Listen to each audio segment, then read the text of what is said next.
I will defeat the Powerpuff Girls, or my name isn't Mojo Projo.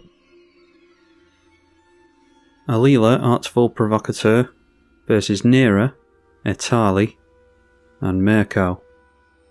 Well, some powerful commanders here. We've got absolutely no ramp in the opening hand, so we want to get our commander out as soon as possible, really, and we've got a decent amount of ramp in the deck, so yeah, I'm thinking that sitting around until turn 3 isn't good enough against something like Etali. Alright, and draws us into a Sol Ring. Where are we in the turn order? We are last in the turn order, so where are we? Potentially Mystic Remora isn't quite as good. Do we risk a one-lander here, draw into cards with Mystic and just hope that the Sol Ring survives? This is a stupid keep, but I'm going to try it. Turn 1 ramp from the Etali player, as you would expect. A Wild Growth goes onto the Forest. Turn 1 Brainstorm from Neera as well. Noteworthy that if we were sooner in the turn order, Mystic Remora would have done some work for us here. Alright, excellent. Drawing to a land anyway, so yeah, I'll keep hold of the Sink into Stupor then, although we don't know what colours to go for with Marsh Flats, so yeah, let's bolt this in then. Night Veil Sprite, not a non-creature spell. Alright, a Sol Ring, and 2 mana floating from the Gruul player. Gets us into another land, that's good, so we've got some decent luck drawing into lands off the top. Not ramping quite as well as Etali though. Let's say, Defense of the Heart, how many creatures does this need to see? 3 creatures. But the Remora's already paid for itself. Drawn into an All That Glitters. Etali is an ETB, isn't it? So, might be worth holding up Counter Magic for us. If we're able to, they're going really fast at the moment. Is it Signet? We draw our 3rd card to the enchantment. Scampering Surveyor we cannot go for next turn because we've got to get down the Sol Ring first. And if we want to pay for Mystic Remora, then we've got to get in an untapped land with Marsh Flats, play the Sol Ring, and then maybe we can let go of Remora and play this next turn. Just concentrate on ramp in the early game, as is typical in Commander. Alright, we draw Trouble in Pairs. So we're going to have to discard a card to hand size here, unfortunately. A scrub land, I think, seeing as how we've got blue in hand.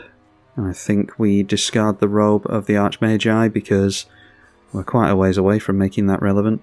Mirko is the first commander to hit play, so the fairy swings in and sees the first Surveil, which means a plus counter goes on this, and Animate Dead thrown into the bin. Hedron Archive is another piece of ramp for Etali, so he's on 7 mana next turn. Kodama's Reach, further ramp, so he's going to be able to pay for our... I think these are the...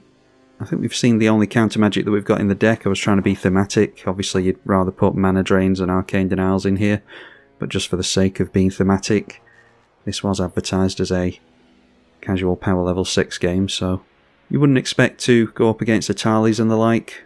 I'm sure this is an issue that Brackets is going to solve for us though.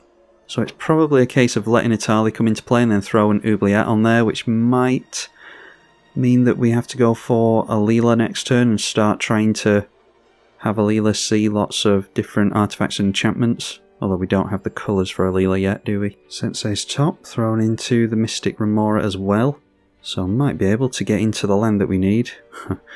Not too many basics in the deck, but drawing into the islands apparently. This will be the difference as to whether or not we play our commander next turn or not. Alright, so round to our turn, we'll let go of the Mystic Remora. We've got plenty of card draw for just that 2 mana that we've put into it.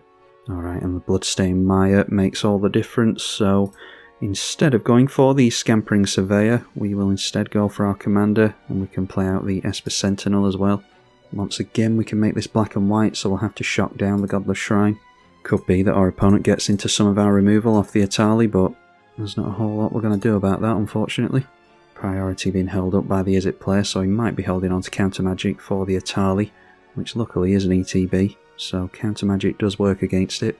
And I think it just has to be the Spell Stutter is not very good until we actually get fairies into play. In fact, I don't think Spell Stutter is even going to be that great either. So Spell Stutter and... does it have to be Rhystic Study if we've got Trouble in Pairs available to us, or do we risk getting rid of an island? Getting rid of an island doesn't feel good in an Esper deck where we want to consistently make lands, but I'll do that here. Try and keep hold of as much card draw as possible. Arcane Signet for the Dimir player, followed by Consider, Surveil 1 and draw. And upon resolution of the Surveil, the card was kept on top, plus counter on the commander. And then on top of that we see Otherworldly Gaze, which is just Surveil 3, flashback of 2. And with that, Surveil saw a couple of lands hit the bin, so still looking for some creatures to be reanimated there. And you would think our opponent would be swinging in towards the...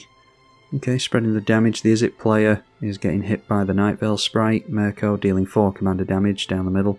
Etali, Primal Conqueror, and you would assume that Sensei's Top is going to be spun if it enters. Gets through the counter magic that we thought Neera might have. Alright, not spinning the top, just holding on to his 1 mana. There is our Talisman, a Cursed Mirror, and a Strionic Resonator on the stack, so yeah, got into his Strionic Resonator a little bit too late, but hopefully he doesn't have any flicker in his 2 cards in hand, because I have a feeling the Oubliette is going to come in handy here. Not a card that you see enough of in Commander. Although flicker doesn't work with this, I don't think, because the creature is phased out, so they'd have to get rid of the enchantment. Anyway, having the Etali enter. So they did put things on the stack wrong. They could have gone for Cursed Mirror, becoming a copy of Etali, and then if Strionic Resonator was in play, copied the trigger again. This is turn 4, don't forget, so yeah, banning the fast mana definitely fixed the format. They give up on their Etali, so yeah, so much for the Oubliette then. With the floating mana, goes for a gamble, only 1 card in hand, so it's got a 50-50 chance of holding on to it. Ends up eventually discarding a Molten Duplication, so we'll assume that that's what he tutored for, although he couldn't have afforded that here, he doesn't have the red mana for it. Decides not to swing in with the 7/7, that wouldn't have been commander damage because it is a copy. So that allows the Izzet player to expedite, that went onto our commander, so just gives it haste and draw a card. Obviously isn't of any relevance that our commander was given haste. Another Sol Ring, I've seen so many Sol Rings since the bans, it's crazy. Don't think I've ever seen as many Sol Rings. Niv Mizzet Draco Genius, which one's this? There's quite a few of these. When it deals damage to a player, you draw a card, and then for 2 mana it can deal a damage to any target. So that could ping our creatures out of the way, our 2/1 flyers. Draw into Raise the Palisade. Now, what I'd like to do here is, it's a choice between the Scampering Surveyor, which will get us into a basic, or the Troubling Pairs, but I would like to have gone for the All That Glitters as well. We don't have enough white mana at the moment though, so I think we just have to risk losing a land next turn. Losing out on a land drop. We'll have gained a land drop with the Surveyor at least. So play the island, make our first 2/1 fairy with Alela, and then when that enters we'll grab ourselves a white. We've got quite a few white spells in hand, so go for the white, and then it is All That Glitters onto the commander. Once again, trigger our commander. The vast majority of the deck, it's more than half the deck I think, is artifacts and enchantments, as we can tell by our hand at the moment. So a 5/6 commander at the moment is only going to get bigger as the artifacts and enchantments continue to enter. Unfortunately, our opponent is going to get Defense of the Heart triggered at the beginning of the turn, so yeah, who knows what they're going to be able to fish out with that. Maybe something to refill their hand. 5/7 down the middle again, outracing us for commander damage, and the other fairy does now as well. So Surveil on attacks, throws away another land, and now 6 commander damage, taking him down to 22 and 11 points of commander damage from Mirko. But like I said, we see the Defense of the Heart here, holding up a bunch of mana, the Dimir player. Alright, and then decides to quit, because of course he does. So we could get some fairy tokens pinged out of the way here, but he will not draw a card from that. This has to deal damage to a player. The 5/5 swings in. Do we want them to draw a card here? I think we're fine to chump block with a fairy. Tapping out into something huge here.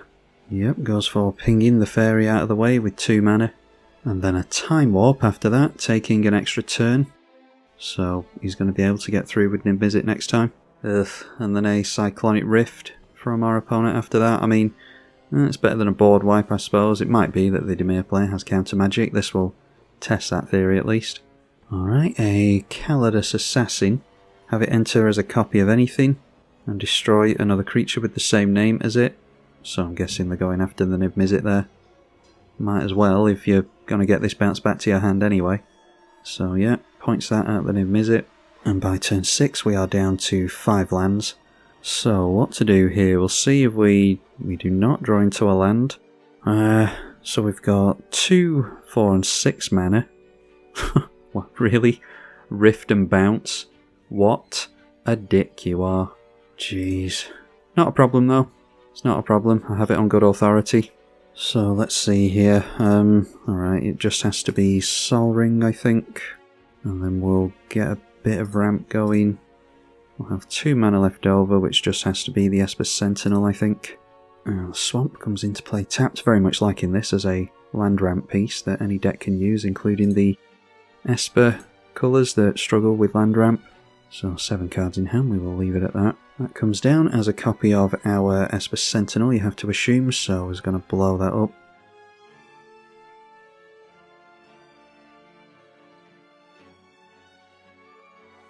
Didn't go after our Alela at least. There's Imprisoned in the Moon to deal with some stuff here, so we're getting into the removal at least.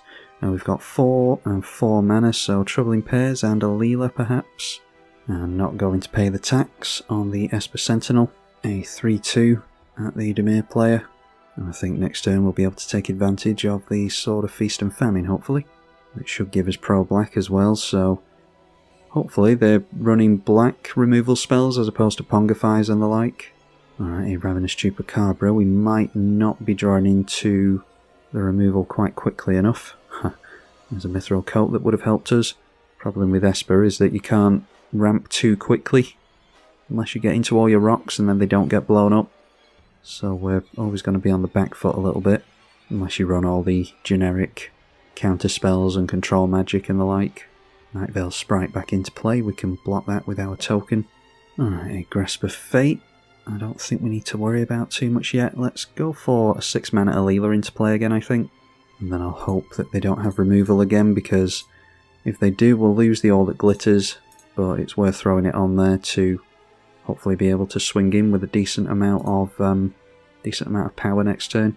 And then we might as well swing in with everything here. We've got lifelink on our commander, so we don't have to worry too much about blocks. Deciding to chump with the Ravenous Chupacabra, so yeah, how exactly is the commander worded? I should have looked at that before now. Maybe they're going to be able to reanimate this straight away. But it's not the end of the world, because we can oubliette their commander. Need to get rid of that Esper Sentinel as well though, really. So Mirko Vosk into play from the hand. At the beginning of the end step, return a creature with power less than its power. It does mean that they have to give up on this, but they might have more Surveil in hand anyway. That looks like, yeah, Surveil 2 when it enters, so they're always going to get that. We draw in 2 Inspiring Leader at least from the Troubling Pairs. But this is the problem with Alela decks, it can be difficult to actually keep your commander in play. Throwing away another land off the top. And then a Talisman of Dominance, 3 cards in hand, 2 mana held up. And flashing back the Otherworldly Gaze to Surveil 3. And this time throws away an Astral Dragon and a Feign the Broker. So swings in the Night Veil Sprite, throws that away. And we might as well block with our commander. This doesn't have Death Touch or anything, does it? Nope. Might as well gain some life here. So All That Glitters did do something on the way out at least. And they do go for the Ravenous Chupacabra, 4 power on their commander at the moment, so getting to the point where they can reanimate pretty much anything. Does have a finality counter on it at least, so they can't abuse that too much. I think I forgot to add Animate Dead into this list as well, actually. But I think we are looking to just do some setting up here, so let's go for Oubliette first, I think. And then we could go for Sword of Feast and Famine, played and equipped, and swing in with that. Does mean drawing with the Esper Sentinel again, though. So we'll phase out the Mirko Vosk. And now they have to get rid of Oubliette if they want their commander back. We've already given them the card draw with the Esper Sentinel, so we might as well play out the Sword of Feast and Famine. Throw that onto a flyer, pro green and black. And that's ready to equip onto our commander for just 2 mana. So swing in, and we can't afford to recast our commander, unfortunately. Can make our opponent discard though, which might actually help him. You know, just a thought vessel, so we'll assume he doesn't have any good creatures in play, or in his hand even. So after that, let's go Ristic Study, and do we care about Mithril Coat? Maybe just get down the Inspiring Leader, ready for our commander next turn. Rather hold on to removal with Imprisoned in the Moon and Grasp of Fate for something that's more dire. So with the number of tax effects in play, with things like Troubling Pairs and Ristic Study, I'm hoping they just don't bother playing around those, and we can actually draw into lands and other means of getting an advantage over our opponent. A Reanimate goes on to the Astral Dragon. Create 2 token copies of a non-creature permanent. Is that on your side of the field? Nope, it's anywhere, so they could go for Oubliette here as well. Could also go for a Trouble in Pairs or a couple of Rhystic Studies. Deciding on making 2 Rhystic Studies. And then is a Pile-On. Destroy a target creature or planeswalker. Surveil 2. They're blowing up their own Dogged Detective. So see if they want to do anything about our Rhystic Study. See if they want to pay for that with 2 cards in hand. We draw into Takesia's Welcome.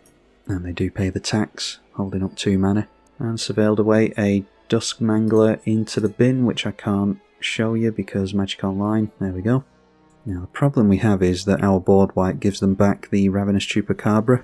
Do get into a land for the turn with the Urborg, so I think their black mana is pretty good anyway, so don't mind dropping that here. Our commander is 8, I think, which means we'd only have 1 mana floating, so they'd have chance to remove our commander at instant speed. But if we can land this, which we can't necessarily do now because of the Astral Dragon, I was thinking we could maybe untap our lands and then get our commander equipped with Indestructible and Pro-Black.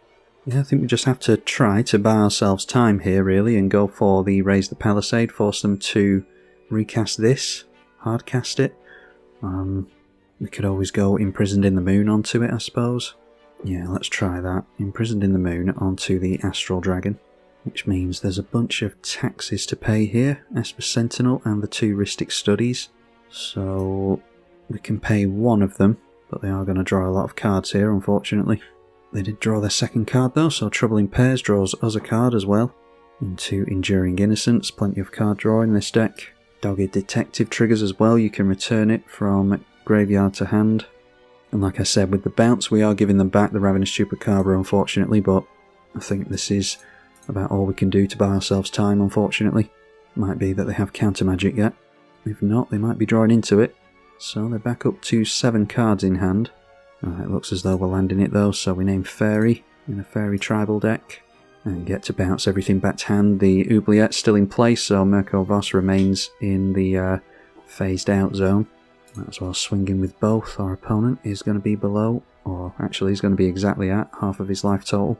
Alright, as far as dispersal, in response to that, they paid the tax on it as well. Surveil 2 and return the creature to hand, so not going to untap all of our lands here. And there's every chance that the mono black player gets into some means of enchantment removal. Thassa Deep Dwelling triggers the Rhystic Study. Luckily can't flicker their Mirko back into play. This is why Oubliette is so good. You would assume that they'd want to deal with, yeah, I was going to say Ravenous Chupacabra onto the token would make sense so that we can't swing in with a Sword of Feast and Famine next turn, assuming that we don't draw into a Greaves or something here, which would be ideal. That will keep us in tokens, so probably worth getting down next turn. They do tap out, which is really good. Yeah, we remove the finality counter from this, unfortunately. Making them use the Ravenous Chupacabra on a token is good though. And then they can consistently flicker the Ravenous Chupacabra in order to keep blowing our stuff up, so yeah, the Thassa going down to the Grasp of Fate might be an idea. Patchwork Banner, bit of ramp for us, some tribal ramp. We've got 4, 8 and 9 mana this turn. So if we wanted to go for Bitter Blossom, Enduring Innocence and an Equip, that's 7 mana, we'd only have 2 left so we couldn't go for Grasp. So maybe have to forego the Bitter Blossom for now. Seeing as how that would be slow, it's the Enduring Innocence is a means of getting a creature into play quicker. Although we still don't have enough white, do we? Our colours are still goofy, so maybe leave Thassa in play and go for Enduring Innocence. That clone coming down would be able to blow this up though, because it would be white, and we don't have protection from white with the sword. But we could hold up mana for a Mithril Coat in response to that, so yeah, I think we still go for the Sheep Glimmer. Well, Plaguecrafter gets around it. Our opponent's got the interaction for everything here. We'll at least keep this in play as an enchantment. It's one of those really good cards from the new cycle. So it comes back as an enchantment and will gain us some card draw whenever we get a small creature into play. Which is easier said than done apparently. Creature-based decks are nowhere near as good nowadays. Second spell is Curate, Surveil 2 and draw. Draw into a bit of ramp. Then drawing his second card triggers the Trouble in Pairs as well, and that is Utter Insignificance. A flash aura that removes all abilities. Baleful Strix triggers the Rhystic Study, which they are consistently paying for, so we've had them pay an additional 3 mana this turn.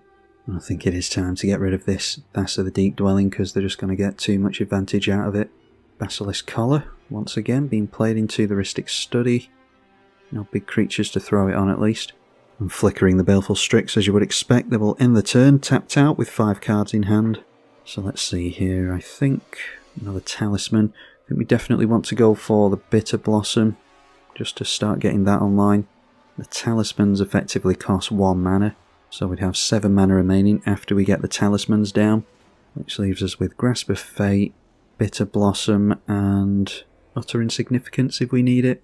Yeah, we're going slow, but we need to up our mana, I think. So Grasp of Fate gets rid of the Thassa until they can remove the enchantment, that is. Throw down the Bitter Blossom, and when that enters, when the fairy enters next turn, we'll get a token from this at least. But we've still not got any creatures for them to blow up, so yeah, with 6 cards in hand, I don't know, we'll have to see how well they fare here. The Oubliette buying us a hell of a lot of time. Thinking maybe, we don't really have any graveyard interaction in here, so maybe we should have Rest in Peace. I just kind of threw the deck together in all honesty, because I've never really done too well with Alela, and it is a really fun commander, I think. Well, speaking of big creatures, there's a Dream Eater, so they can bounce something of ours, maybe the Grasp of Fate. Don't mind replaying it again, because they could always bounce the Grasp of Fate and then get a Flicker on it and bounce the Bitter Blossom as well, to make it even slower. Yep, so bouncing the white enchantment. Thassa is animated now as well, but does have Summoning Sickness because it's only just re-entered play. Then Chisei.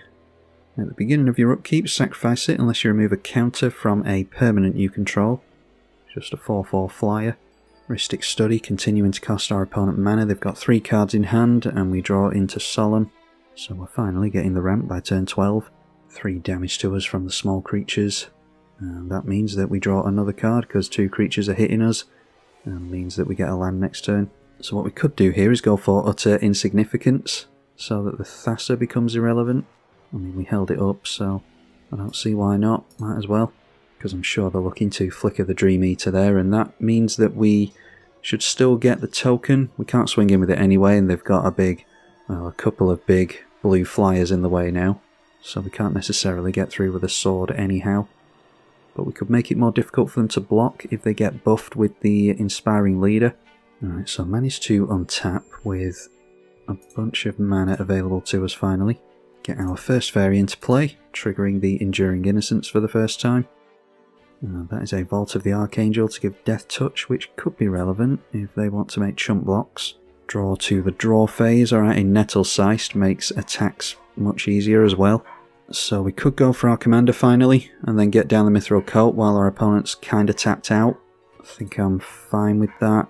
And then I think, yeah, we're just going for the Mithril Cult straight away here. So hopefully they don't have any bounce or anything like that. We should be able to dodge Edict effects quite nicely as well. Might as well just get the land into play tapped, because we can't equip the sword either, which would be ideal. So yeah, a couple of 4/3 fairy tokens in play now. And we've got our indestructible commander as well, with Death Touch. So let's see what our opponent can do. He'll draw up to 4 cards, and does need to remove counters from something here in order to keep that in play. So that's 1 less flyer for us to worry about potentially. Yep, does have to sacrifice that. Just praying that we don't see another Cyclonic Rift here, to be honest. Calidus Assassin is destruction, so shouldn't be able to get through the Mithril Cult unless they can bounce that. Alright, making another copy of the Thassa Deep Dwelling. So they should be able to destroy this because it doesn't have indestructible, and they do, throwing that back in the bin, ready to reanimate later. Although it goes down to the legend rule maybe. Yeah, that triggers on the stack, so I think it went down to the legend rule. So they'll still be able to flicker the Dream Eater and bounce our Alela back to hand. But I'm thinking that's not the end of the world because it'll only cost 4 mana as opposed to 12. And we've still got the Grasp of Fate to get rid of that clone effect at least, so could be dangerous if they can bounce the Grasp of Fate, then this comes down as something that we don't want it to, but we just need the Thassa out of play really. Everflowing Chalice, kicked twice, means it will tap for 2 mana. Has Trouble in Pairs done some work this game or not? Ristic Study has cost our opponent a lot of mana as well. The Darksteel Mutation onto Dream Eater might be better actually. Basilisk Collar onto the Ravenous Chupacabra is lifelink and Death Touch. So just swinging in with the Death Touches we have to assume. And while we have Indestructible, I'm going to assume that they want Ravenous Chupacabra in the bin. Yeah, I just have to think that they're going to get too much value flickering this, so they're not going to flicker Ravenous. We've got a lot of life, we'll just take this. They take advantage of things in their graveyard, so a hit for 3 should be fine. Thassa triggers and flickers the Dream Eater as we thought it would. And surveils into the graveyard a bunch of lands, or a couple of lands. So keeping some stuff on top. 2 cards in their hand. Alright, bouncing the Oubliette. So wanting to trigger this at the end phase. Oh, okay, why didn't that trigger at the end step? Oh, this happens at the end step. Yeah, of course, so they didn't get a chance there. So we do get to put the Oubliette straight underneath that, which is good. Assuming that they don't have an offer you can't refuse or something. There's a Plains for us. I don't think we're going to make use of the Vault of the Archangel yet, so I'll just play that. Go Grasp of Fate. Of course, triggering our commander, now making 4/3 fairy tokens. Get rid of the clone of the Thassa. We'll go Darksteel Mutation onto the Dream Eater now that we've got rid of the flicker effect. We definitely want to be equipping the sword with our land mana. We'll put it on the Indestructible Alela. Maybe they've got a bounce spell. I wouldn't have thought anyone in Commander plays a 1 mana bounce spell though, unless there's some kind of Surveil one that I don't know about. We'll put it on the Commander simply for the life gain. And then Nettle Seist as well to land more Commander damage. And we kind of just have to pray that we land a hit with Alela, because we do want to be untapping our lands. Haven't landed any Commander damage on our opponent yet, because he has been very good at controlling our board and keeping Alela out of play. And you can see here why it eats removal. So the Nettle Seist Germ is a 16/16. We'll throw that over at our commander, making that an 18/19, so can't quite one-shot our opponent, unfortunately. But hopefully we'll be able to land some damage. In fact, is this enough to just take out our opponent? 18 plus 8 is 26, so we might just have it here. Alright, awesome. That's a good game to our opponent. I'm very much glad that at least one player stuck it out, because that made a good game out of it. Yeah, I've been kicked out into the lobby now, so I'm not sure what the plan was after that, really. We definitely wanted Oubliette onto the Mirko, but apart from that, I can't remember what was in hand. So, yeah, just continuing to draw cards with the Trouble in Pairs. They were playing very well against the Rhystic Study, kept paying for it, as you should. But we just ended up getting into more cards than our opponent did. And that was the clincher there, I think. So the odd improvement to be made, but I think that was a fairly successful run with Alela. Hopefully you all enjoyed it. Be sure to consider donating on Patreon via the link in the description below. Big thank you to those of you who do that already. I'm tribalkai. Thank you for watching.